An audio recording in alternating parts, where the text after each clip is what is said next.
Je vous propose à présent d'écouter le député européen Raphaël Glucksmann qui vient de prendre la parole. L'histoire nous regarde et nous juge ce soir.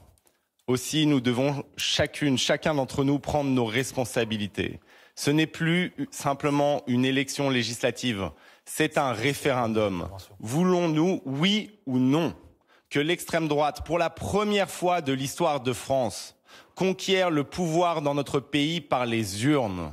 C'est cela la seule question qui compte.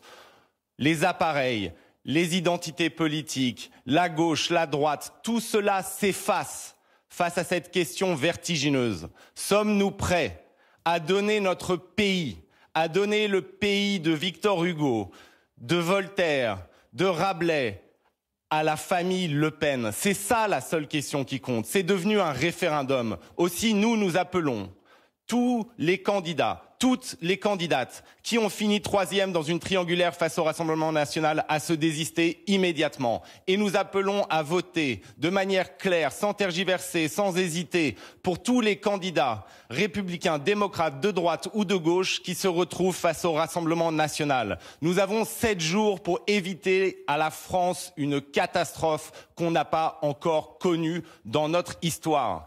Et moi, je vous le dis, ce que nous faisons, ce que nous disons, dans les jours, dans les heures qui viennent, eh bien, déterminera notre place dans l'histoire de notre pays. Il n'y a pas de flou possible, il n'y a pas de tergiversation possible, il n'y a pas de faiblesse possible dans ces moments de bascule. Voilà, vous venez d'entendre Raphaël Glucksmann, député européen, qui appelle à un référendum contre le Rassemblement national au second tour de ces élections législatives anticipées dimanche